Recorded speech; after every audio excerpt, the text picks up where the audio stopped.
Hi, welcome to Pallets and More. I'm Matt, and in today's video I'm going to show you how to take this and turn it into this. Right, so that's enough for me then, guys. We're going to jump straight into the video. Right, so first things first, I'm just going to get on the chop saw. I'm going to cut all the legs to 6 inches high. So I'm just going to cut the first one, which I measured out, and then I'm just going to use that one as a template for the rest of the legs. So there'll be 8 in total, as I'm going to butt joint the legs together into an L shape, and then I'm just going to screw through from one face and then plug them later on.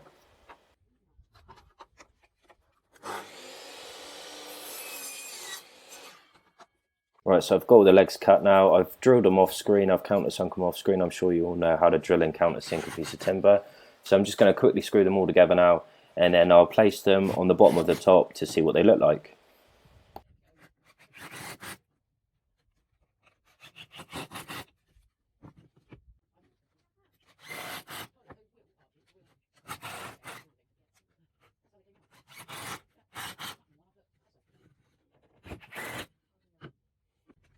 Right, so we're on the last leg here, so I'm just going to quickly screw this one together, then we'll try it out on the top. As you can see, it doesn't look great, so I'm going to go off camera and just try and come up with a different design, so I'll be back in a minute. Right, so I went off camera quickly. I found a brace from a pallet that was about roughly 3x2. I've cut a 5-degree angle on the legs just to give them a bit of character. I think this looks much better. Hopefully you agree, and we'll carry on from here then.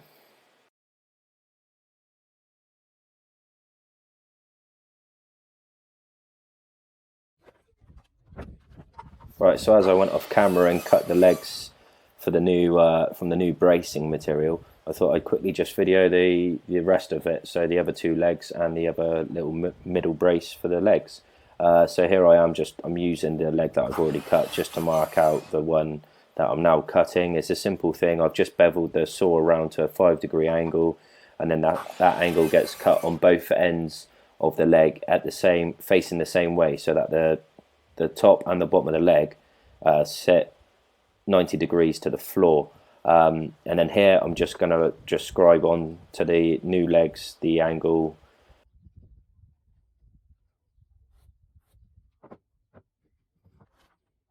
So now I've scribed on the angle, I'm just going to go back to the chop saw and cut it. Here I've got an old piece of pallet just at the top of the fence here, because the bottom of the leg is so small it won't sit on the fence square.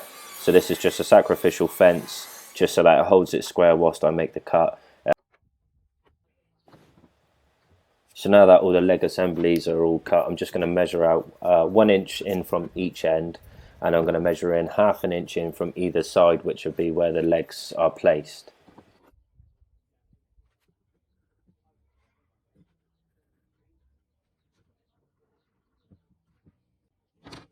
So now I have my marks in place. I'm just going to quickly put the legs in place just to see how it looks, and then I'll go from there. So now that I'm happy with the legs and I'm happy that they look okay, I'm just going to get the correct pocket hole jig out, and this is how I'm going to assemble the leg assembly. I'm using this just because I have it. If you don't have one of these, you can screw in just straight in from one face and then just put a dowel in it later to cover the screw head, and that'll work just fine. So this bit here is just in real time. This is how quick it is just to quickly drill 2 pocket holes in one leg.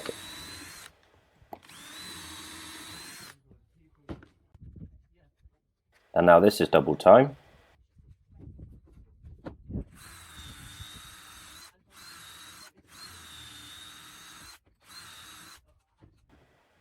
And this is the leg assembly, all pocket holed.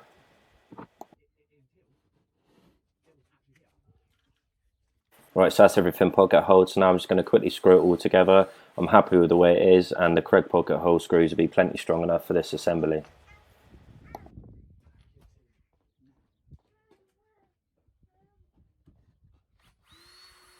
Right, so now you've seen me screw those 2 screws in, I'm just going to jump into double time for you guys, as I'm sure you don't want to sit for another 5 minutes of me just putting a couple of screws in.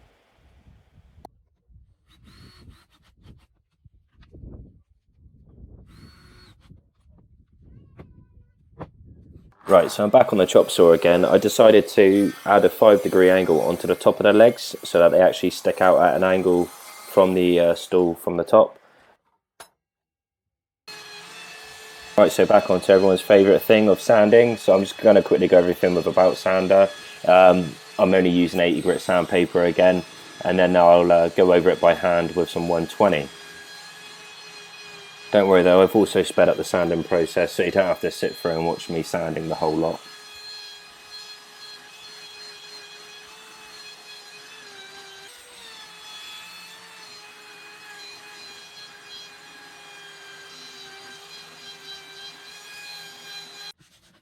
So now I'm just going to quickly go over it all with a 120 hand block. This is just purely just around over the edges and soften them, as this stool is for my youngest daughter, so I don't want to get any nasty splinters or anything.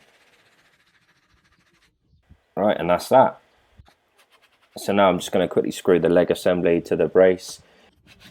I decided to add some wood glue on these joints as it was end grain to side grain, so I'm hoping the glue will just help strengthen the joint up a little bit.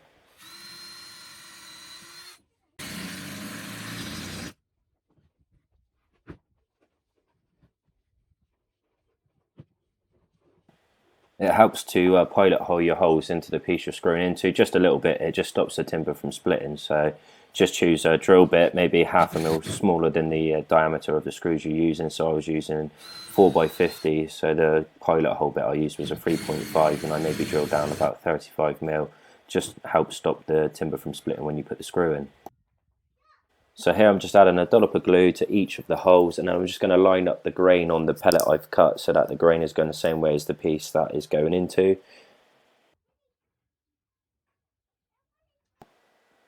And then once your plug's in place, you just grab a hammer and you just give it a light tap. So again, I'm just making sure that the pellet grain lines up with the grain of the material that I'm putting it into.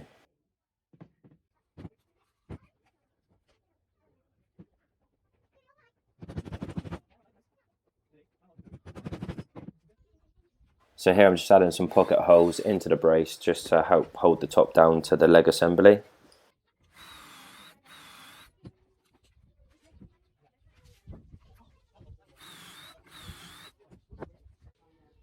So now it's on to the fun part of the Sushugiban, I think I said that correctly. It's a Japanese wood burning technique which helps preserve the wood.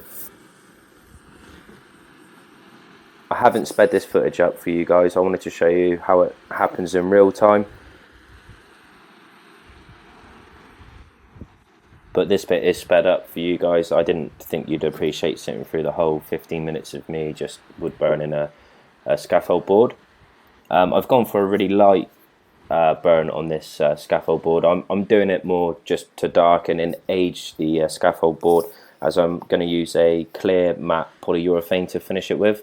I like the burnt effect, as when you sand it, it just really darkens the grain, and then when you polyurethane, it really makes the grain pop really nicely.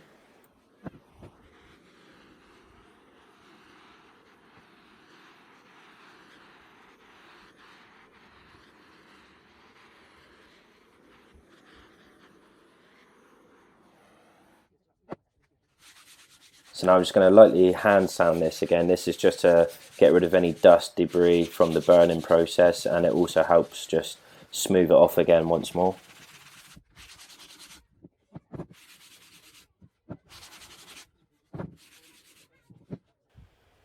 Right guys, I'm just going to put on the second coat here. Unfortunately my camera ran out of memory whilst I was filming the first coat. I didn't realise until after I'd put the first coat on, so unfortunately you're just going to see the second coat go on. You don't really notice the difference quite so much with the second coat, but when I put the first coat on from the naked wood, it really did pop the grain in.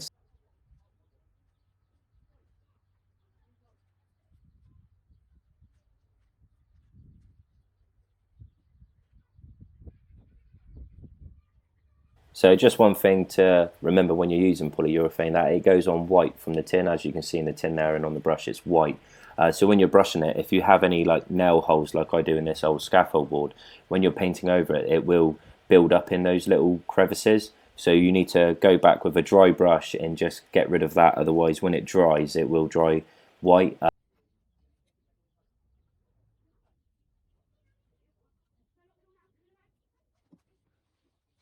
So as I said before, my phone ran out of memory when I was filming. Unfortunately, I thought I was filming painting the leg assembly, but I wasn't. So now I'm just screwing the leg assembly to the top of the stool. I've got my marks from earlier. They're on the bottom, so they're never going to be seen. So I've left them on there just for this purpose. So hopefully you made it to the end of the video. I hope you enjoyed it. The stool measurements, the top was 12 inches long by about 8 inches wide, and the leg heights were roughly around about 5 3/4 inches high. This was just the right size for my daughter to reach the sink. Right guys, it's the moment of truth now. We're going to see if the little lady likes it. That's it, good girl. That's it. Can you turn the tap on? Yeah. Go on then. Show us. Turn tap on. Hey, good girl. Now turn it back off then. Right, put it back in the corner then. That's it, good girl. Dry hands. Right, put it back in the corner then. Go on then, put it back nice and neat. Right, do you like your new step? Yeah. Does it get a thumbs up? Yeah? Yeah. Good girl. Guys, so this is the end of the video. I hope you enjoyed it. If you would like to see more woodworking projects in the future, please subscribe to the channel. If you like the video, please leave it a thumbs up, and I'll see you on the next video.